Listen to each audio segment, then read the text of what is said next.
సార్వత్రిక ఎన్నికల్లో ఆంధ్రప్రదేశ్లో కూటమి అధికారంలోకి వచ్చి కూటమికి 18 ఎంపీ స్థానాలు దాటితే కేంద్రంలో చంద్రబాబు గారు చక్రం తిప్పుతారు అంటూ ఒక వార్త ఇప్పుడు సోషల్ మీడియా వేదికగా చక్కర్లు కొడుతున్న నేపథ్యంలో ఈ అంశం మీద విశ్లేషణ అందించేందుకు ప్రస్తుతం మనతో పాటు ఉన్నారు ప్రముఖ రాజకీయ విశ్లేషకులు కృష్ణకుమారి గారు. మేడంతో మాట్లాడు. మేడం నమస్తే. మేడం నమస్తే.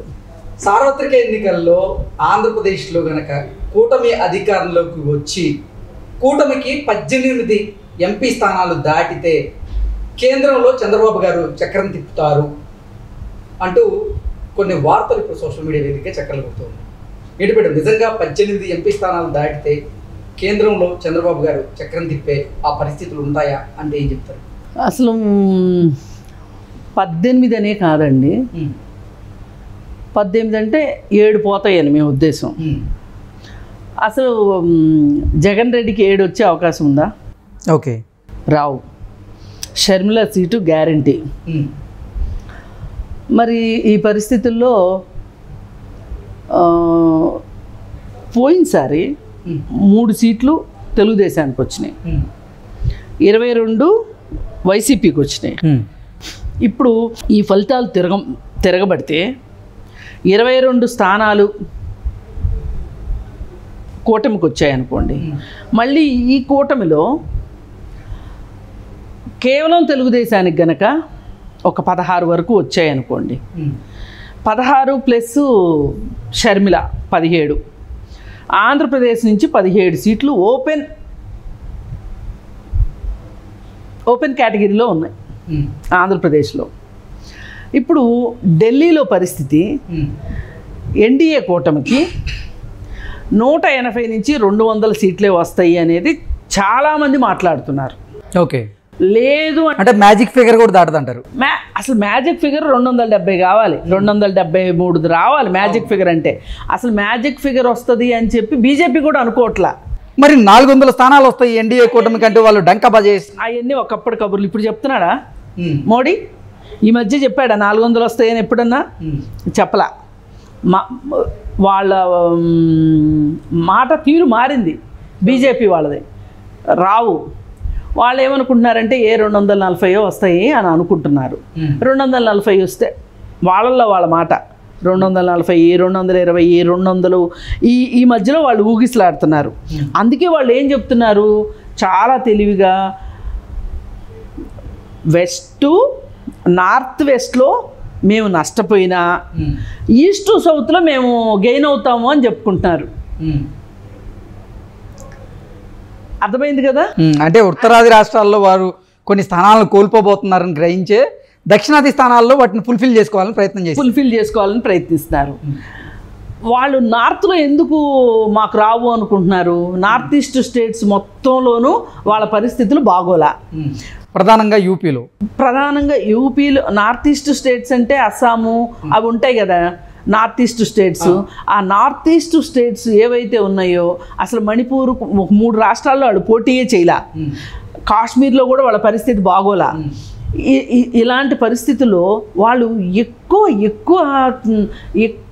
వాళ్ళు దృష్టి పెట్టింది ఎక్కడ అంటే సౌత్ స్టేట్స్ మీద. అందులో ఓన్లీ సౌత్ కాకుండా ఈస్ట్ సౌత్ మీద పెట్టారు. ఈస్ట్ సౌత్ అంటే బెంగాలు, ఒరిస్సా. అవును, ఈ బెంగాలు, ఒరిస్సాలో ఎక్కువ విడతల పోలింగ్ కూడా ఆ 2 రాష్ట్రాలనే చేశారు. మీరు దేశం మొత్తం 3 విడతలు, 4 విడతలు, 5 విడతలు జరిగింది ఎలక్షను. ఒక ఆంధ్ర, తెలంగాణ మాత్రమే 1 విడతలో జరిగినాయి. మీరు గమనిస్తే సౌత్లో కర్ణాటకలోనూ విడతలుగా చేశారు, తమిళనాడులోనూ విడతలుగా చేశారు, కేరళలోనూ అలాగే చేశారు, అలాగే బెంగాల్లోనూ విడతలుగా. బెంగాల్ అయితే మరీ దారుణం, 7 విడతలుగా బెంగాల్ ఎలక్షన్ జరిగింది. అస్సాము అంతే జరిగింది. ఏంటి అంటే వాళ్ళ ఉద్దేశం ఎక్కడైతే మనం నష్టపోతాము, ఎక్కడైతే ఎక్కువ రాబట్టుకోవాలి అనుకున్నారో అలాంటి చోట ఎక్కువ విడతలు పెట్టారు. ఓకే, అంటే ప్రచారం చేసుకుంటానికి ఎక్కువ, అలాగే అధికార గణాన్ని ఎక్కువ ఉపయోగించుకోవాలి అనే ఒక ఉద్దేశంతో కేంద్ర బలగాలను పంపించే విషయంలో కావచ్చు, ఏ రకంగానైనా ఆళ్ళకి పనికొచ్చేలాగా చేసుకున్నారు. ఇన్ని జిమ్మిక్కులు ఎందుకు చేశాడు మోడీ అంటే మనము గెలవట్లేదు అనే సంకేతాలు వాళ్ళకు ఉన్నాయి. వాళ్ళల్లో వాళ్ళకి అంతర్గత కుమ్ములాట్లు ఉన్నాయి. ఇప్పుడు వాళ్ళల్లోనే 2 గ్రూపులు అయిపోయారు. మోడీ అమిత్ షా ఒక గ్రూపు, గడ్కరీ యోగి ఆదిత్యనాథ్ ఒక గ్రూపు. ఇప్పుడు మీరు బాగా గమనిస్తే యోగి ఆదిత్యనాథ్ని అయోధ్య గుడి దగ్గర కావచ్చు, లేకపోతే ఏదైనా మీటింగులు జరిగేటప్పుడు ఆ చివరి కూర్చుంటాడు ఆదిత్యనాథ్, యోగి ఆదిత్యనాథ్. కెమెరా ఫోకస్ మొత్తం మోడీ మీదే ఉంటుంది. ఎప్పుడన్నా ఒక్కసారి పొరపాటునట్టు కెమెరా ఫోకస్ అయిందా, ఆ ఫోకస్ అయిన సందర్భంలో అతన్ని చిన్న ఫ్రేమ్లో చూపించటం యోగి ఆదిత్యనాథ్ని. ఇదంతా కూడా ఒక స్ట్రాటజీ ప్రకారం జరిగింది. ఓకే, వేరేగా ఏమీ లేదు, స్ట్రాటజీ ఇదంతా. అంటే యోగి ఆదిత్యనాథ్ని పైకి తీసుకురావద్దు అనే ఒక ఉద్దేశం. దానిలో భాగంగానే మొన్న నేను అందరిలా తల్లి కడుపులోంచి పుట్టలేదు, నేను ఆకాశంలో నుంచి దైవదూతర ద్వారా వచ్చాను, 2047 వరకు నేనే అని సాక్షాత్తు మోడీ ప్రకటించుకున్నాడు. చాలామందికి డౌట్ వచ్చింది, ఇదేంటి ఈయన అమ్మకు పుట్టలేదా అని. అంటే ఇది కొంచెం ఒక బ్యాడ్ సెన్స్లో కూడా ఉంటుంది. కానీ ఆయన అన్నమాటే, మనం కల్పించింది ఏమీ లేదు.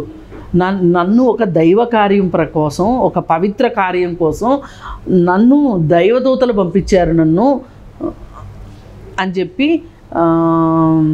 ఒక అఖండ హిందూ భారత్ దీనికోసం నేను పంపించబడ్డాను, ఒక పవిత్ర కార్యం కోసం వచ్చాను నేను. కానీ నాకు తర్వాత ఈ మధ్య అర్థమవుతుంది ఆ సంగతి. అందుకే నాకు 2047 వరకు నాకు అవకాశం ఇవ్వండి అని చెప్పి మోడీ అడుగుతున్నాడు. అలాగే అంతకుముందు కూడా నన్ను 3వసారి ప్రధానం చేయండి అని అడుగుతున్నాడు. అలా మామూలుగా అయితే మట్టుకు ఇది మన ప్రజాస్వామ్యం. ఈ ప్రజాస్వామ్యంలో అలా కుదరదు. ఎందుకంటే ఏ పార్టీకి ఎక్కువ సీట్లు వచ్చినా సరే ఆ వచ్చిన వాళ్ళందరూ ఓ చోట కూర్చొని పార్లమెంటరీ సమావేశం ఏర్పాటు చేసుకుని దానిలో ఎవరు ఉండాలి అనేది వాళ్ళు నిర్ణయించుకుంటారు. అది ఆ పార్లమెంటరీ సమావేశం అయిన తర్వాత అప్పుడు రాష్ట్రపతి దగ్గరికి ఒక పేపర్ తీసుకొని వెళ్తారు. ఇదిగో మా సభ్యులు వీళ్ళందరూ ఏకగ్రీవంగా ఈ మనిషిని ఎన్నుకున్నారు, ఈయన్ని మీరు ప్రధానిగా ఆమోదించండి అని చెప్పి ఆయన దగ్గరికి వెళ్తారు. ఇది ప్రొసీజరు. ఆయన అలా ప్రొసీజర్ లేకపోకుండా ఆయన ఏం చెప్పారు, లేదండి 3వసారి కూడా నేనే ప్రధాని అన్నారు మొదట్లో.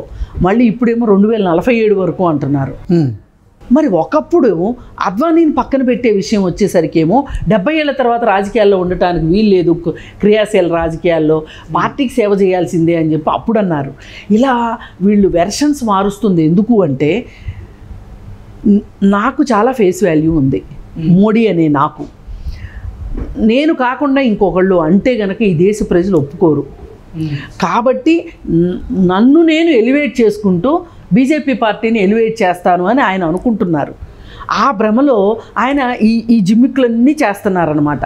ఇవన్నీ చేస్తున్నారు కాబట్టే ఆంధ్రప్రదేశ్కి వచ్చి ఆంధ్రప్రదేశ్లో చంద్రబాబు నాయుడికి ఇష్టం ఉన్నా ఇష్టం లేకపోయినా రాక్షస వివాహ పద్ధతిలో కూటమిలోకి వచ్చారు. కూటమిలోకి వచ్చిన తర్వాత కూడా ఒకవేళ చంద్రబాబు నాయుడికి సీట్లు ఎక్కువ వస్తే తోక జాడిస్తాడేమోనని ఇంకొక పక్కన జగన్మోహన్ రెడ్డిని కూడా ముద్దు చేస్తున్నాడు. ఓ పక్కనేమో ఇటు కూటమిలో ఉన్నాడు. కూటమిలో ఉండి వీళ్ళకి ఒక వామహస్తం ఇచ్చేసి ఏదైనా ఎప్పుడైనా కూటమిలో ఉన్నాము అనే ఒక ధీమాలో వాళ్ళు ఉంటారు తప్పితే వాళ్ళకి సహాయ సహకారాలు అందించింది ఏమీ లేదు ఆంధ్రప్రదేశ్లో. అందించకుండా ఓ పక్కన జగన్ రెడ్డిని ముద్దు చేస్తూ ఉన్నాడు. ముద్దు చేస్తూ ఉంటే జగన్ రెడ్డికి సీట్లు రావాలి ఆయన దృష్టిలో, ఆయన పార్టీకి సీట్లు రావాలి, అలాగే పవన్ కళ్యాణ్కి రావాలి, తెలుగుదేశానికి రావాలి. యాతావాత అందరికీ వచ్చినాయి అనుకోండి, ఒక్క కాంగ్రెస్కి తప్పించి 25 సీట్లు ఆయన బాస్కెట్లోనే ఉంటాయి. ఆయన చూసుకున్నది అది. మరి ఈ పరిస్థితుల్లో గనక బీజేపీకే గనక తక్కువ వచ్చే మాట అయితే గనక ఇప్పుడు ఇంత అన్యాయం చేసినా ఇంత మోసం చేసినా మోడీ వెనక చంద్రబాబు నాయుడు ఉండాలి అని ఏ ధర్మాలు చెప్తాయి, ఏ శాస్త్రాలు చెప్తాయి? చెప్పవు కదా. పరిస్థితులు కూడా అనుకూలించినాయి అనుకోండి, ఇండియా కూటమే ఒకవేళ ఇండియా కూటమి బలపడుతుంది అనుకోండి, నెమ్మదిగా ఏం చేస్తారు, ఎవరి వైపు అధికారం ఉంటే అటు సర్దుకుంటారు. అలా చంద్రబాబు నాయుడు కూడా ఇక్కడకు ఎన్డీఏ కూటమిని వదిలేసి ఇండియా కూటమిలోకి వచ్చారు అనుకుందాం. అనుకుంటే అప్పుడు స్టాలిన్ ఆ రాష్ట్రాన్ని వదిలిపెట్టి పక్కకు రాడు. కర్ణాటకలో కాంగ్రెస్ అధికారంలో ఉంది, తెలంగాణలో కాంగ్రెస్ అధికారంలో ఉంది. ఇప్పుడు ఆంధ్రాలో చంద్రబాబు నాయుడు అధికారంలోకి వచ్చి పార్లమెంట్ సీట్లు ఎక్కువ ఉన్నాయి అనుకోండి, అతను ఇండియా కూటమిలో చేరాడు అనుకోండి, ఎలా ఉంటుంది? ఇది చక్రం తిప్పడం అంటే. ఓకే, ఒకవేళ ఎన్డీఏకి కూడా వాళ్ళు అనుకున్నటువంటి స్థానాలు రాకపోతే ప్రభుత్వాన్ని ఏర్పాటు చేసేటువంటి మ్యాజిక్ ఫిగర్ దాటడానికి కూడా కష్టంగా ఉన్న నేపథ్యంలో కూడా చంద్రబాబు గారు తనకు వచ్చినటువంటి 18 సీట్లతో తన చక్రం తిప్పగలడు అంటూ కూడా కొన్ని వార్తలు అయితే వస్తాయి. అదే మరి ఇప్పుడు ఆయనకి సీట్లు ఎక్కువ వచ్చినాయి అనుకోండి, ఎన్డీఏ పరిస్థితి బాగలేదు అనుకోండి, ఆయన ఎన్డీఏలోనే ఉండాలని ఏముంది? ఎక్కడ బాండ్ పేపర్లో రాసుకోలేదుగా. ఓకే, ఆయన ఇండియా కూటమిలోకి వచ్చేసాడు. అసలు మొన్న మోడీ ఈయన ఇండియా కూటమిలోకి ఎక్కడ వెళ్తాడోనే కదా లాక్కుంది. తానున్న రాజకీయ పరిస్థితుల్లో, సంకట పరిస్థితుల్లో చంద్రబాబు నాయుడు హవా బాగుంది, జగన్ రెడ్డి హవా మసకబారిపోయింది అనేది అర్థం చేసుకునే కదా. ఆయనకు గాలి లేదు, ఈయన గాలి వచ్చిందనే కదా ఈయన తీసుకొచ్చుకుని తన ఖాతాలో వేసుకుంది. ఇప్పుడు డామిట్ కథ అడ్డం తిరిగింది ఇలాగా. అసలు నరేంద్ర మోడీకే చంద్రబాబు నాయుడు సీట్లు తీసుకునే అవకాశం లేదనుకోండి, ఓటేడు పక్కన ఎవరుంటారు చెప్పండి? మునిగే పడవ ఎవరన్నా ఎక్కుతారా? బాగున్న పడవే కదా ఎక్కుతారు.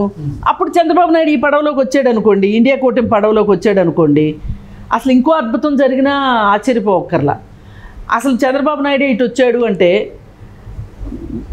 అక్కడ బిజు పట్నాయక్ కావచ్చు, ఒరిస్సా ఆయన,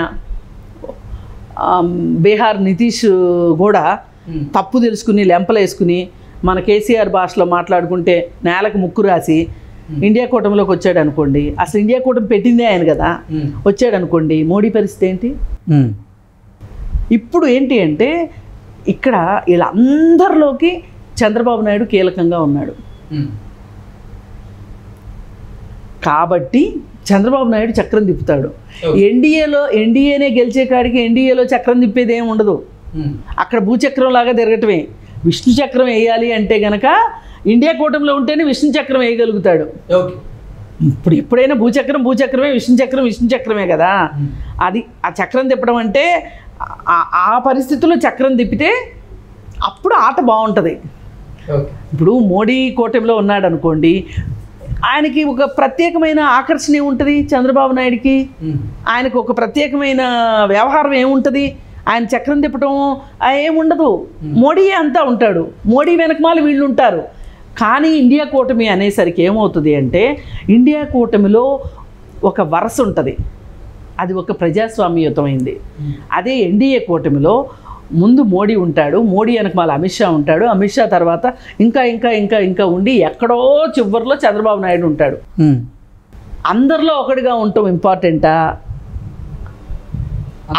అందరిలో ఒకటిగా ఉండటం ఇంపార్టెంటా? అందరిలో ఒకడు వేరు, అందరిలో ఒక్కడిగా ఉండటం వేరు. ఆ ఒక్కడు కావాలి అంటే గనక ఈయనకి సీట్లు ఎక్కువ రావాలి, బీజేపీకి సీట్లు తక్కువ రావాలి. ఈ ఎలక్షన్ పేరుతోటి ఆంధ్రప్రదేశ్కి చేసిన అన్యాయానికి ఇది గనక జరిగితే గనక నిజంగా ఆంధ్రప్రదేశ్కి ఏదైనా ఒక మంచి రోజులు కానీ, అలాగే మొత్తం దేశ రాజకీయాలన్నీ ఒకవైపు ఉన్న సందర్భంలో చరిత్రలో చాలాసార్లు ఆంధ్రప్రదేశ్ వేరుగా ఉంది. మీరు గమనిస్తే దేశమంతా కాంగ్రెస్కి సీట్లు తక్కువ వస్తే ఆంధ్రప్రదేశ్లో 41 సీట్లు వచ్చినాయి 42 సీట్లకి. అంటే ఆంధ్రప్రదేశ్ ఎప్పుడు ప్రత్యేకమే. ఆ ప్రత్యేకతని ఈసారి కూడా నిలబెట్టుకుంటుందని నేను అనుకుంటున్నా. అలాగే సౌత్ అని ఎక్కిరిచ్చినందుకు అసలు అటు తిరిగి ఇటు తిరిగి అసలు సౌత్ వాడే ప్రైమ్ మినిస్టర్ అయితే ఎలా ఉంటుంది అనేది కూడా ఒక మంచి ఆలోచనే. జరగవచ్చు, ఏమో గుర్రం ఎగరవచ్చు, చంద్రబాబు నాయుడు ప్రైమ్ మినిస్టర్ కూడా కావచ్చు. Okay madam, thank you so much. Thank you.